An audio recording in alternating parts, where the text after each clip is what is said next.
To give it a covered achron. So Isha Tzadekes Kshera. This is Mezei Oleh Sholem. Older Bas YAAKOV Oleh Sholem. Someone who is a Srid Midor Achron. Someone left over from the beautiful generations, the beautiful Hungarian Jewry, so many years, and was destroyed. And you have some left over to see what was the Emes Yiddish Mama, what was the Emes Yiddish Shabab, how they lived, how they acted. The first thing is the emunah pshuta, the Emes emunah, believing after seeing everything destroyed, cities, the families, the dynasties, and coming afterwards, building a beautiful family, building a family that's a pair, that's really a pair for everyone. Ivan and Judy and the whole family, children, the grandchildren, the great-grandchildren, a beautiful family to be able to be the matriarch of this family after going through times that we can't even imagine. We talk now about hostages, those hostages that were in concentration camps and were under siege from the Soine Yisrael, and to come from those camps, from those ashes, to rebuild again. And with Emes emunah, any time I spoke to this Mezei, my emunah became so strong from her that she called me up with shilas to make sure that everything she does is galocha. It's hard for me to eat my matzah. How should I eat it? Fasting, anything about Shabbos, did something. What could I do? But always with the Emes emunah, Yir Shem Hit is hollow. Yir Shemaim that you had. The Emes Yir Shemaim. And that's what makes the difference between Eishes Chayil, Miyimtza, which was the Eishes Chayil, is Sheker Achaim V'Hevel Yir Shem Hit is hollow. The Tishalol is when you see the Emes Erlich Yishmaim, you see it by your children. Anyone you speak to Ivan, the Emes Yir Shemaim, Emes Yir Shemaim, Judy, Yir Shemaim they have. The Emes Yir Shemaim fearing to do what Rabban Shem wants. Know and feel the Yir Shemaim. The Rosh Tevis of Shevat is Shomreim, Borcheim, Tahareim. It's the Rosh Tevis of the Chodesh Shevat. I'm going to say different pshatim what it means. But it means Shevat is a Shomreim, you guard it. This is Mezei Oleh Sholem, was a Shoim Eres. She guarded the Torah, she guarded the emunah, guarded the Elochkeit, guarded the Yiddishkeit, guarded the Yiddish family, the Yiddish mama. This week's parsha we have the mitzvah of Vasili Migdosh, B'shechanti, B'soicham, and first we say B'soicham, B'soichol Echad V'Echad. Everyone builds their mishkan. The beautiful mishkan that Mrs. Mezei built, the beautiful mishkan that she built, first with her first husband, and then Mr. Webster Shalom, the Webster family I knew personally from Chicago, the beautiful Mishkan that you went into her home. The Mishkan, how do you see what a Mishkan is? If there's the Anan like by Sorah Meinu, the Anan is on top, that means the Yerushalayim is there. Everything you do is with Ehrlichkeit, Emes Ehrlichkeit. Ehrlich means Ehrlich, but not for fanfare, not for others. You do it because this will the Rabbeinu Shalom. And that Miss Mezei, her whole life, that's what it was. To Shomrim, to be Shomer, to the keeper of Klal Yisrael. The mothers are the keepers of the Klal Yisrael. They're the ones who, if you see children, such beautiful children like she had, du a mama was daran gegeben der Ehrlichkeit. A mother who really implanted the emissary to mimiskeit, to mimis. A person, Barchem, Shomrim, Barchem, to always bench people. The Mishnah says, Eize mechubad ha-mechabed es-abriyos. Who's called the real mechubad? It's not someone who gets covered. Someone who gives other people cover. The cover she gave every person. I know every time I spoke to her, she spoke with such humility, with such covered for a Rav, covered for another person, covered every time she called hello. This is Mrs. Mezei. Always the covered that she gave every person that she met, everyone, no matter who they were, anyone, even anyone who came to her house, even goites who came in a spoil, the cover she gave every person, especially everyone, any yid that she met. Mechabed es-abriyos, someone who is mechabed people, someone who gives cover to other people, doesn't hurt people, just the opposite. How could I build you up? Every time speaking to anyone, any of her friends, any of her children's friends, making them feel good. And the children's friends loved coming to her home because the place where they felt mechubah, they felt someone who cared about them, showed them respect, mechabed them in every way. Tehay, the month of Tehay brought purity into the home. Tehay in the home. And she was an example of what a Mishkan is, what a real Yiddish home is. Yiddish home is what makes a difference. You have a shul, but the home is really where it counts. If you produce good children, it's the home that has all the qualities of a Mishkan, the Aron, the Luchas, the Shulchan, everything the Aron is the emunah, the Shulchan is the way you eat kashrus. How many times she called me up? She made a mistake, something happened with kashrus, and she was so nervous about it. And she said, I don't want to heter. I want to know if this is good or not. And the person who, every time you spoke to her, you felt the neimus, the feinkeit, the emes of feinkeit of emes Yiddish Bama, a Yiddish Freud. But Rabban Shalom, you wanted someone who emulates Ayamos, the Yiddish home. That was Mrs. Mezei. Someone who, in every way, in her character, and everything she did, the way she davened, the way she cared, the way she spoke to everybody else, was only with the pure humility, the pure caring for the other person, showing what she wants to do for the other person, caring for the other person. But the main thing whenever I spoke to her, I felt my mother there. I felt, someone who cares, and it's been Tehay, someone who has this ehrlichkeit. After she married her second husband, Mr. Webster, the shalom that they had between each other, the cover that they gave to each other, the covered that she got her, and I know the children, the Webster children, were so in the spoil, how she took care of him. She took care of him in every way, and she took care of the children, the Webster children, just like her children. They were one together there, because this is who she was. She was somebody who was giving.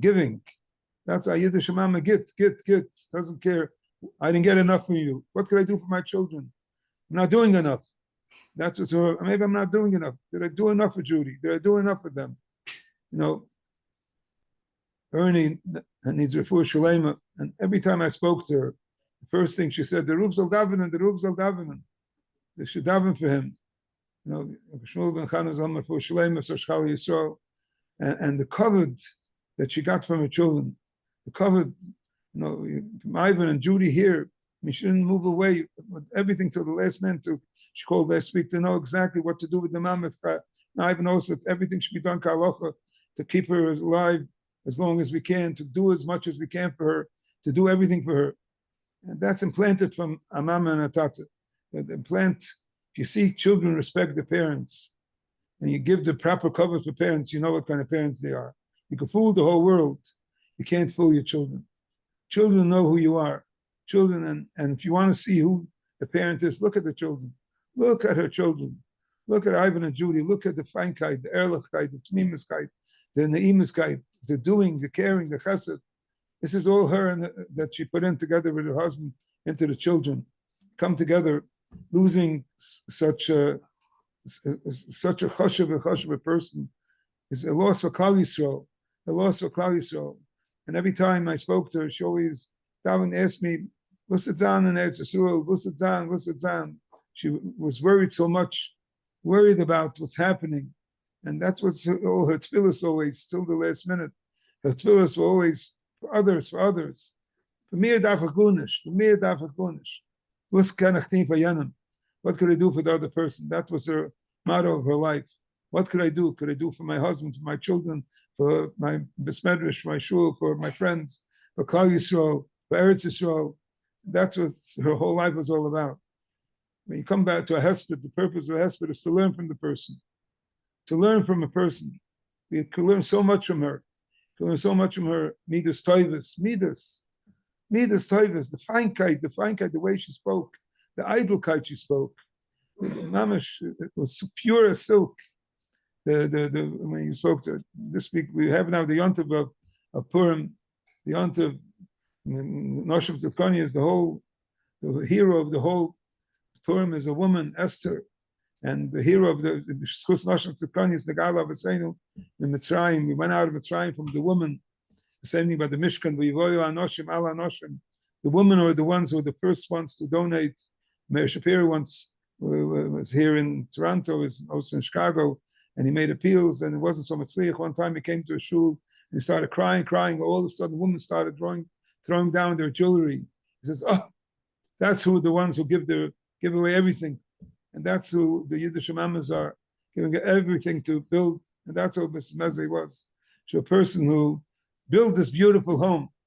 She goes up to Shemayim, and they see her Paris, the beautiful fruits. Mention always the word from Satmar Rebbe. You look at the tree, look at the fruits, look at the beautiful fruits. But they could look at the beautiful tree they had, the beautiful mama they had. She should be a Melitzis Yosher for all the children, grandchildren, great grandchildren, for everyone. She could be very proud when she comes up to Shemayim, proud of what she produced in this world, what she did in this world. Her Ma'asim Tovim and her Ma'asim Tovim El Abanim, the children that she had, the Baruch Hashem. One should hope that she should be a Melitzis Yosher. First, for Ernie, should have a complete refuah every day. I mean, it was Judy so dedicated to children, and the Baruch should give that we should see refuahs, Yeshuas, everyone. We should be zeicher to see all the hostages are released, and we should be zeicher to see there shouldn't be any more kabbanas in Eretz Yisrael, and we should be zeicher to see Tchias HaMesim Gula b'meir b'yameinu.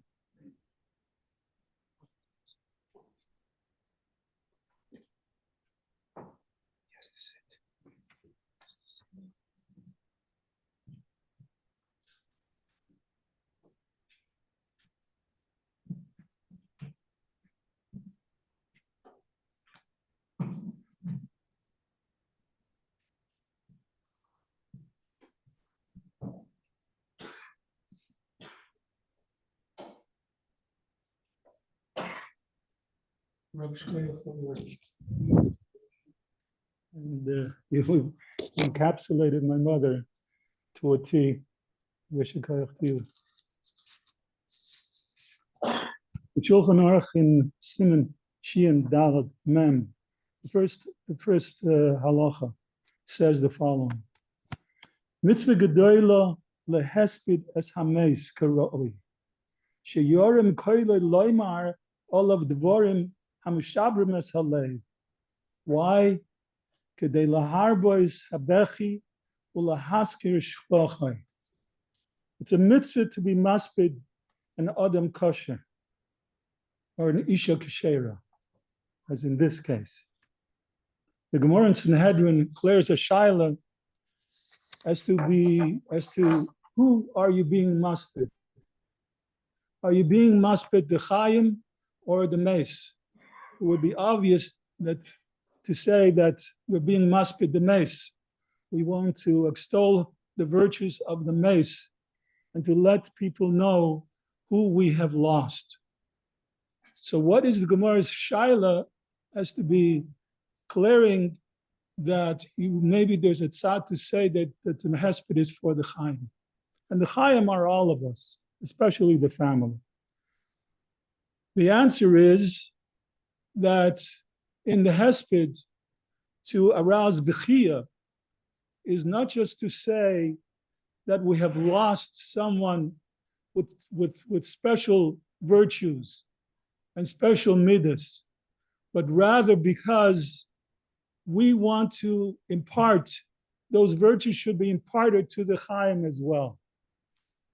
And as I said, the Chaim means not just all of us, but specifically and especially the family of the Mesh. There's a medrash that says, "V'shas she'odam nifter min ha'olam, oimer ha'kodesh baruch hu l'malachi asharis, tz'u u'ru'u mahabriyos oimrim olav."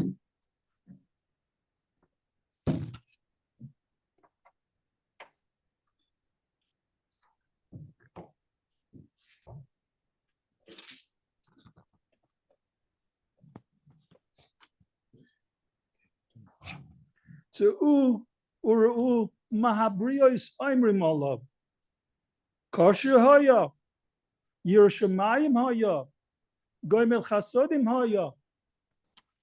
And there's other midrashim that say that if the person suffered and went through hard times and was able to be oimed in nisayon, then say that as well. My mother was born in Chenge, a town, as the Rov knows, was noted for the Menuchas Asher, the Jungreis Rabbanim. It was an Ashkenazi shtat, and the Yidden, there was not more than 120 families in the shtat.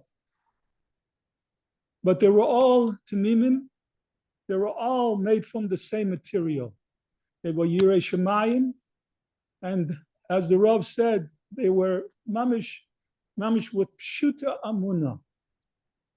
My mother was 13 years old when she went through Gehenna of Auschwitz.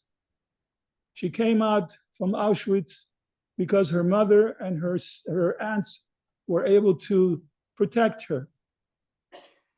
Unfortunately, her mother was nifteres immediately after the war, and she was left with her father. My grandfather, shortly after the war, remarried a wonderful lady and had a sister to my mother, Auntie Erica. My mother at 16 was married to my father. In 17, my father found out he had a particularly nasty cancer. This is a year after the 16-year-old gets married. She was already pregnant with me. She spent her time looking after my father in the hospital while she was pregnant with me. In fact, I was born in the same hospital that my father was lying in. However, the Rebbeinu helped both of them. My father recovered, and some 4 years later, my sister was born. It didn't take more than 8 years when the hand of the Rebbeinu Shalom told my parents that they have to leave. There was a revolution in Budapest, in Hungary, and they picked up leaving everything behind, and they came to Canada. It was hard times. My father worked, and everybody had to chip in order to make a living and to sustain a family. My mother encouraged my father, and so it was that my father was able to establish himself in Toronto. However, at age 60, another English, my father was nifter at age 60, leaving my mother as a 52-year-old almana. She found her Zivik Shani, Mr. Webster, as the Rav mentioned, and they led a wonderful and comfortable life together in Chicago. Why am I saying this? I'm saying this is because this was part of her nisyanos that she was able to be oimed. But this wasn't just part of the nisyanos. The nisyanos was that she looked after every single one of her husband, her father, her husbands, her two husbands, her father, and she did it with loving kindness and in the same manner in each and every time. In the case of her father, it wasn't just looking after her father, it was done with the utmost kavod. She belimzach, she was extolling the virtues of her father all the time, who was a seicher, but not just any kind of a seicher. He was a seicher with tremendous amount of honesty. And she always was glad and proud to say that she was a Reingewertz, because Reingewertzes are a special type of people. They are honest, straight, and not in any which way the way they shouldn't be. And the truth is that my mother was not only caring and giving to her family and the family she adopted for full-heartedly. She was also a wonderful, devoted sister to my Aunt Erica. They were very, very close, despite the fact that her age was closer to mine. And I know that Erica will miss the love and the times that they talked together about old times. I know it's going to be very, very painful for her, as it is for us. My mother adored her family. She wanted to know the goings and comings of every single one of her children and her grandchildren. And the smaller they were, the more interested she was.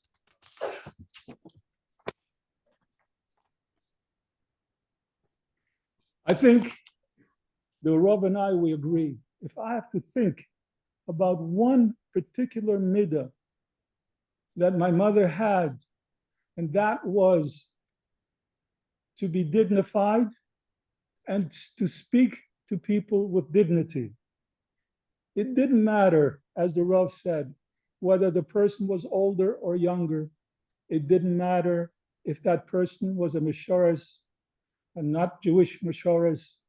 She always spoke with people with dignity, in a quiet mode, never loud, never boisterous.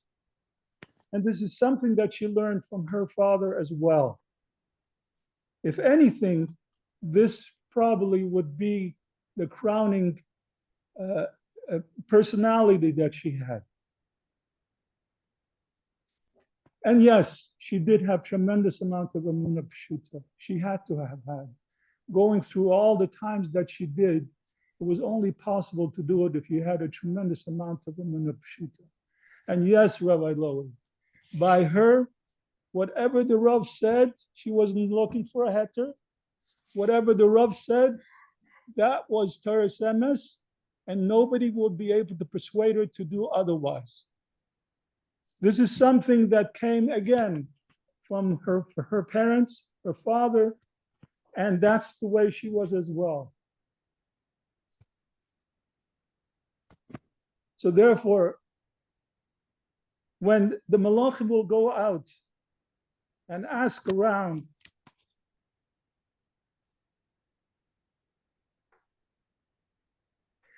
whether she was a Kshera, or whether she was a Yerushalayim, or whether she was a Goymel Chasadim, the Rebbeinu Shalom will be very pleased with their findings.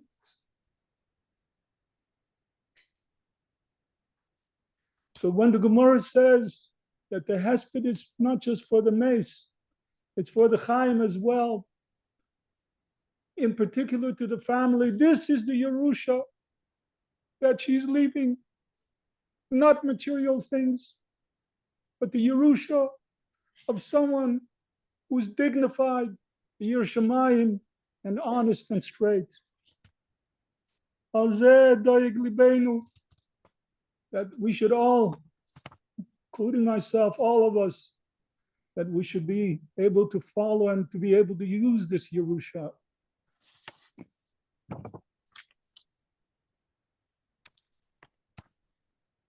I want to thank my mother's caregivers who were really wonderful and compassionate to her Mary. I want to express our hakoras hatov for the unbelievable care my mother received from Dr. Kenny Grunwald, who was always there for her. And I also want to have I also have tremendous hakoras hatov for Shelley Botnick and Chaim Weinberger and his team of Malachim, Dr. Philipson, Francis Grunwald, Hanan Sturm, who was on beck and call all the time, just call me. And the boys in Atzala, Joanne Lang, who at the Mount Sinai is always out looking for our loved ones. And those that were mispalel for GODLA btzror at the time. Achron Choviv. I can't speak enough of the role that my sister played in all of this, in my absence, even when I was here. She really inherited all her virtues, her humility, her perseverance, her ability to be able to be nisyanos. And I wish you a bracha. I wish you the bracha that the Torah is maftiach, someone who does kibbud avoim, that they should have arichas yamim b'shanim, and in very, very good health, and she continued to have nachas from her children and her grandchildren. Bila hamovas l'netzach, v'mach Hashem dima al kol panim.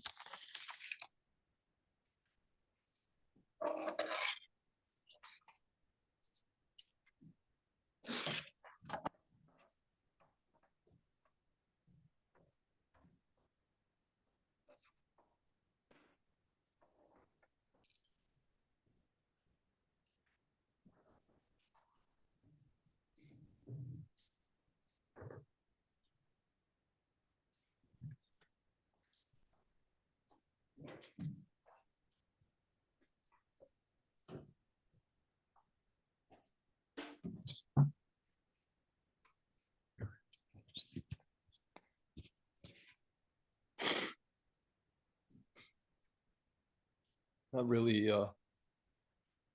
Roy to talk about my grandmother, but I'll cover it as the oldest grandchild. I'm sure I'm going to give sentiments to what everybody would say. I'm sure a lot more.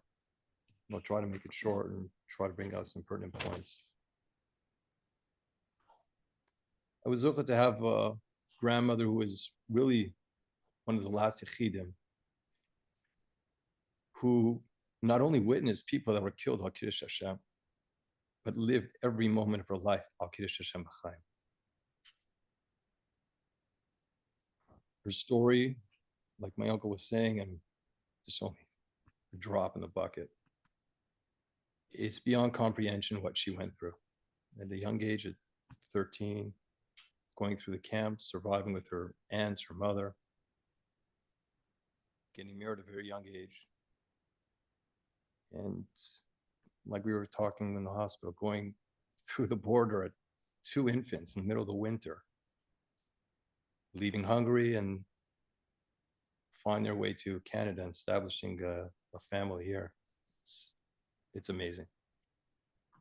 So I want to just maybe highlight some points that can try to encapsulate my grandmother, who she was and how she lived.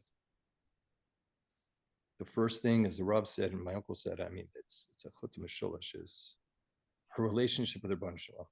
It was open, it was visible, it was explicit. She never hid. It was an ongoing conversation she had with the Rebbeinu Shalom from the time I knew her as a little kid until the last moments of her life. She just always had Rebbeinu Shalom on her mouth, always thanking Rebbeinu Shalom. And this is the things that as children, grandchildren, great-grandchildren were zocheh to see. Just the akarsa tov that she had to Rebbeinu Shalom, always saying over the stories. We were zocheh to be many storm with her. We made her effort to come there, and Udi and Shili were able to host, and we had Bubi there. And it's like, we didn't need the Agudah. Bubi just had to open her mouth and start talking. And Baruch Hashem, we had a grandmother that was very open about it. And maybe felt as a duty to express her akarsa tov to Rebbeinu Shalom, to say exactly what she went through, and for the kids to see what it means to have a emunah pshuta, what it means to have to love for the Rebbeinu Shalom, every situation, always having that positive outlook. Another aspect is her tefillah. I mean, I would sometimes just pull out my camera and just start videoing her. She wouldn't know, but it was like she was just sitting down and mamish talking to the Rebbeinu Shalom. Like the Rebbeinu Shalom put aside everything, and it was time for him and her just to have a relationship, every word out loud, in that inimitable Hungarian accent that she had, and just to see it, and the emotion that he had, it was something so special. And the emunah obviously is, like we said, it cannot be, it's not fictitious. This is something that she had and instilled in us, and that it's in our bones. And how many times, and she would say the stories, and for us to just listen to it and suck it up every single time. Second point, I think, is really the essence of her life, is families, mishpacha. It's, like I said, as a young girl and starting a family, and then coming to Canada with my grandfather, just being moiser nefesh to bring up a family, a Yiddish family. And she worked in the store and with my grandfather. I mean, that's not always so easy, but they were together in the store and spent all their life together. And she would always tell me, and she loved saying over the stories and me being the oldest grandchild, and she would want to give mommy some rest, but she worked the whole week. She needed time to rest. Oh, no, mommy needs some rest. I'll watch you. I'll take care of you. And just always loved to talk about those times and how precious it was for her, how special it was for her. Never even dream of having family, children, grandchildren, and just giving her life to us. It's not just me, it was every single grandchild felt so special around her. I mean,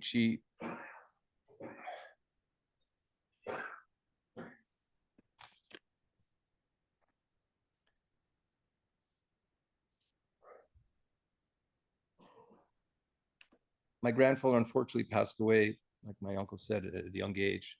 And it was something very difficult for me. It was before my bar mitzvah. Every single time she would think of him, it was like a button. The tears came down. It was such a bond that they had. And it was so real, as if he was still there. And it was something missing in her life. But she used that energy to give it over to the kids, to the grandchildren, to the great-grandchildren. As she got older, she remarried Shmuel, referred to him as Shmuel. And like the Rav said and my uncle said, it was a beautiful relationship. I mean, the honor that she had from the time they were married until the end when she took care of him. But the most special thing, I think, was the relationship that she developed with his children and his grandchildren. I mean, everybody knew my grandmother was always on the phone. And who's calling? It's one of Shmuel's grandchildren, this one or that one. She knew them by name. They used to make the effort to come visit her. It was just that beautiful relationship that she gave over to them and had and developed with his kids that was so beautiful to see, because these weren't her grandchildren, but they were her grandchildren. And that's the relationship that she had with everybody that came across her. She was Zoicha Baruch Hashem. I mean, the greatest was is she has children, grandchildren, great-grandchildren, that every single one of them is going al pi derech Torah mitzvahs. I don't think anybody can say that or think of her ever saying that where she came from and what she went through. But that's a phenomenal zechus that she has, and it's a burden that we have to carry and to continue going in that mission that she gave us over to our children forward. As a person, there's words to describe her: regal, elegant, love, warmth, positivity. These are things that she exuded. I mean, it was a special, when you're in her presence, it was special. It was only you and her. There was no other distractions. When it came to the children and the grandchildren, it was always, I mean, these are personal, but the kids, all the grandchildren can understand. What you're wearing was very important to her, but not in a not, but it's like she wanted you to dress beautifully. She was always interested in what the fashion was, because that was a way she related to some of the older kids and to the grandchildren. And she would just sit on the side, whether it was chaos, whatever was going on, that was her nachas, just looking and seeing and just being in the presence of the family.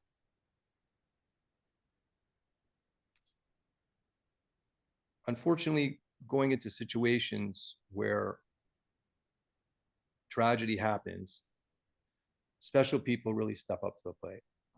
My uncle mentioned, I think most of them, the same that I have, people that were really gave themselves just to make it easier for my uncle, for my mother, to devote themselves on my grandmother and take care of her.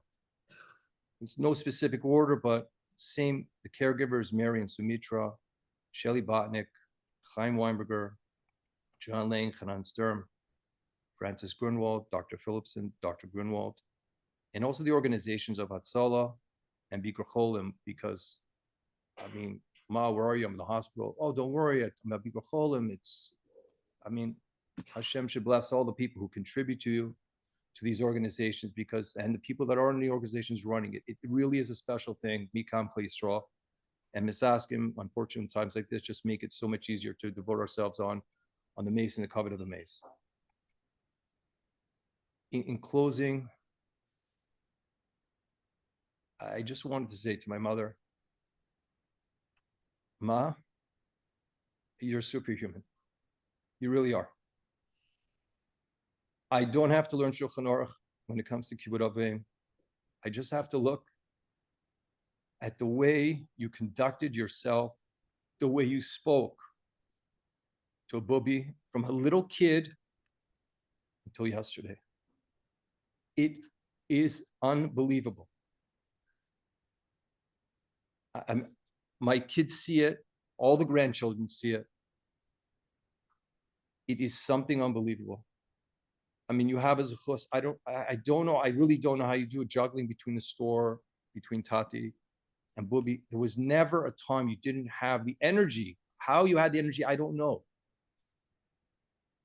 But Hashem should bless you. And you should, your blessing should be like Uncle Lyman says, the Torah says, Arichas Yamim B'Shanim. You should have a lot of nachas from all the kids and grandchildren, great-grandchildren. I asked my mother, is there anything you want to say about Bubby? She just looked at me and she says, whatever I would say would never be enough.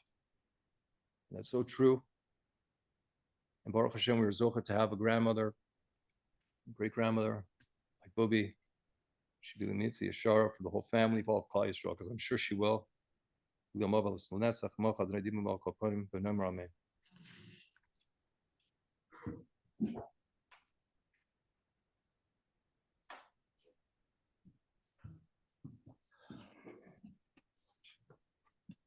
I'm definitely not Roy to be up here speaking, but the only thing I can do is I said I did listen to my mother-in-law. So if you'll indulge us, it's really almost impossible to summarize the incredible life's journey of someone like our Bubby.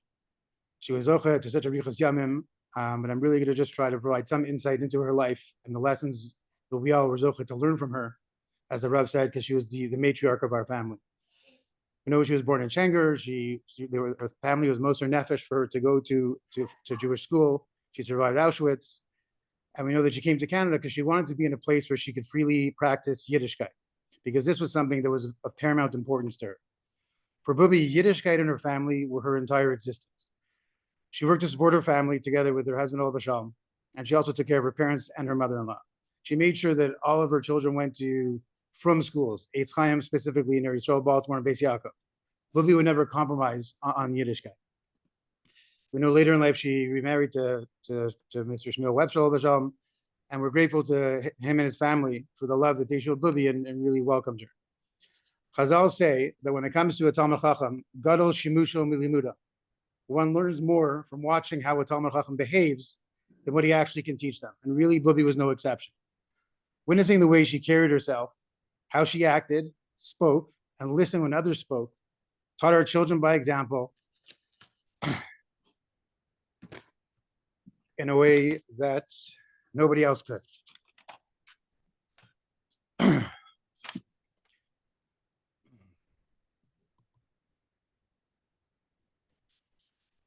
Bubi was a glimpse into a previous generation. To speak to Bubi was to behold true elegance, a lady who carried herself with the utmost dignity. Sitting with Bubi on Shabbos or Yom Tov, and particularly as Akiva said at the Pesach Seder, one can understand what the term regal meant, a feeling that one simply doesn't encounter very often. For Bubi, her family was the most important thing, and her focus was always on us. Bubi got like real chiyas from hearing about the happenings of every grandchild and great-grandchild, down to every little detail, what they were eating for supper, what they were wearing for Yom Tov, how many steps a new grandchild was taking. That was her life.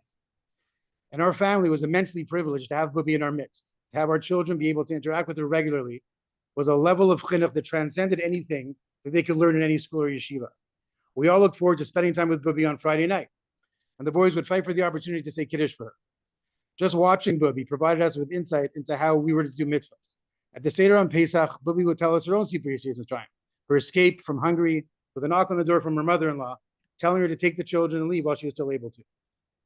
As the Rav mentioned, her bitachon and emunah were exemplary, and Hashem's name was constantly on her lips, thanking him for what he provided her with and davening for the future. Bubi was meticulous in her avodas Hashem, frequently calling the Rav shlita, was shyless, and always wanting to do things the way they were supposed to be done, as she learned to do them in the Hachaim. She had a simchas Hachaim and histapkus that were immeasurable. Bubi's ability to focus on the good that she had and what others needed, despite everything else going on in her life, was truly remarkable and really something we can all learn from. Bubi was always seeking shalom and had no greater joy when the family was together. Her children were her world, and they gave her the utmost respect and cover. In particular, Ma, your kibbut aim was limitless.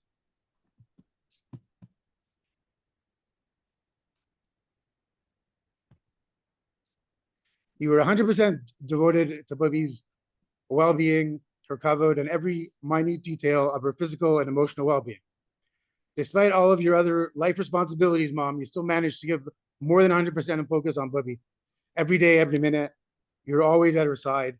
And in particular, during these past few difficult months, in and out of the hospital, doing everything for Bubi with the utmost dignity and respect. Mom, may you be zochet to arichas yamim b'shanim and experience only simchas. On behalf of our family, and it's been mentioned before, but we really want to thank Bubi's devoted caregivers, Mary and Sumitra, for the respect and kindness that you showed to her. We'd also like to thank the following individuals for all their help: Mr. Shelley Botnick, Chaim Weinberger, Joanne Lang, Hanan Sturm, Mrs. Francis Grunwald, Dr. Ron Phillipson, Dr. Kenny Greenwald, and Mr. Shlomi Goldreich. The family would also like to express their gratitude to Atzala, Bikur Cholim, and Ms. Askim for all of their help. Bubi, we ask you, Mechila, if there's any time we didn't provide you with the coverage you deserved, and we will also really miss you. Vila Amos Lanetzach, L'mach Hashem, Dim Yal Kanam B'nam Marami.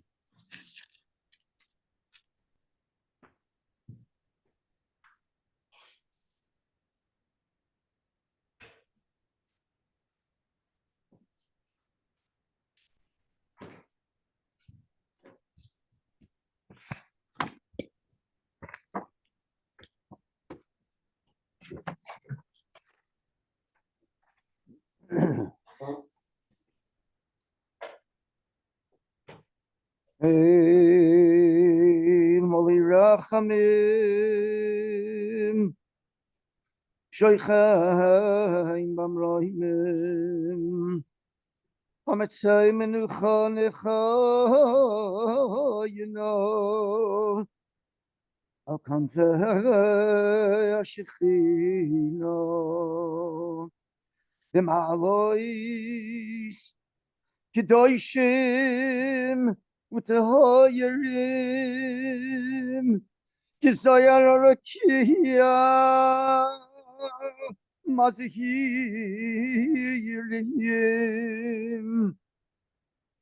Es Nishmas,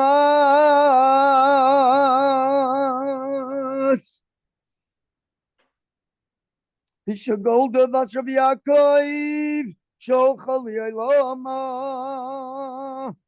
Bahavur, Shikol Mishpachta, Noidrim Tzedakah Balas Karas Nishmas, Diganeyide,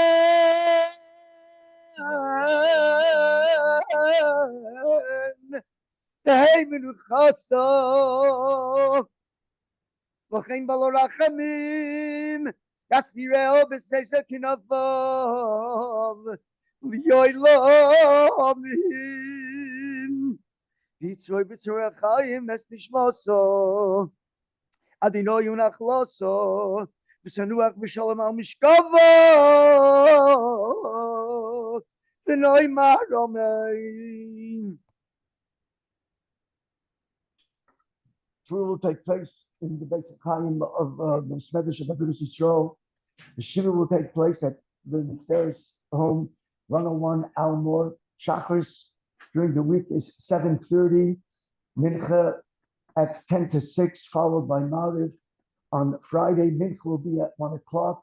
Shachris Sunday morning at 8 o'clock.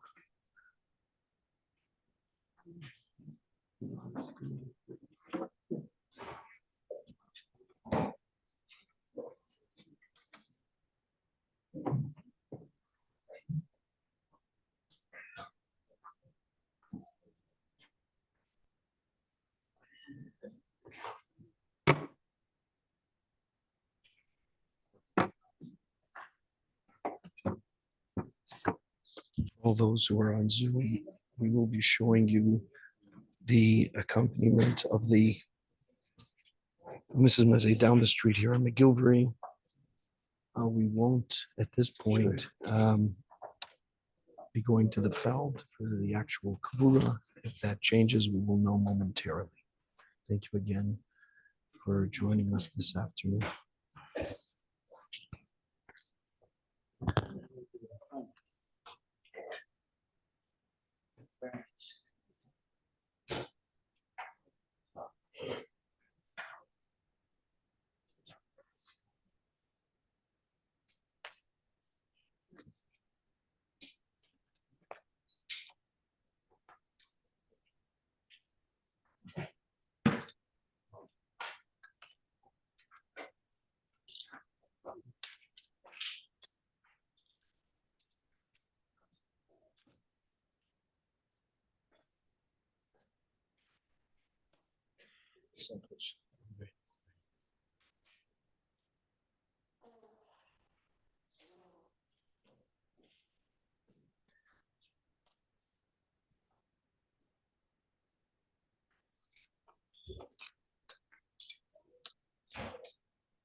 The front, it's like the landlord. I think it's the landlord. No. I think it's an Israeli. It's an Israeli. Yeah, I should have had it. I should have tried it. I never know. Yeah, thank you very much. A lot of people told me.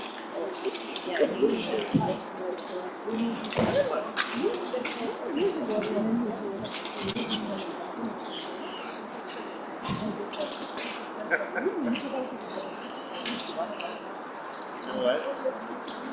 I went over to her and I wished her a mazel tov. She had a husband. She has met her husband for the first time.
Where are you first? Okay. Once again, this is Akiva Balter. I want to thank everyone who made this Zoomcast possible. It's a work of a lot of people, and I thank them to allow all of you to accompany Mrs. Mezei from afar. Please take the time to, of course, visit for a shiva or send a note to the family. This is a last opportunity to change your name on the screen to your actual name. So if your name appears as iPhone, please change it to your real name, because the family will get a copy of who attended the Zoom meeting and participated in the Levaya from afar. Thank you. We should have our simchas. Thank you.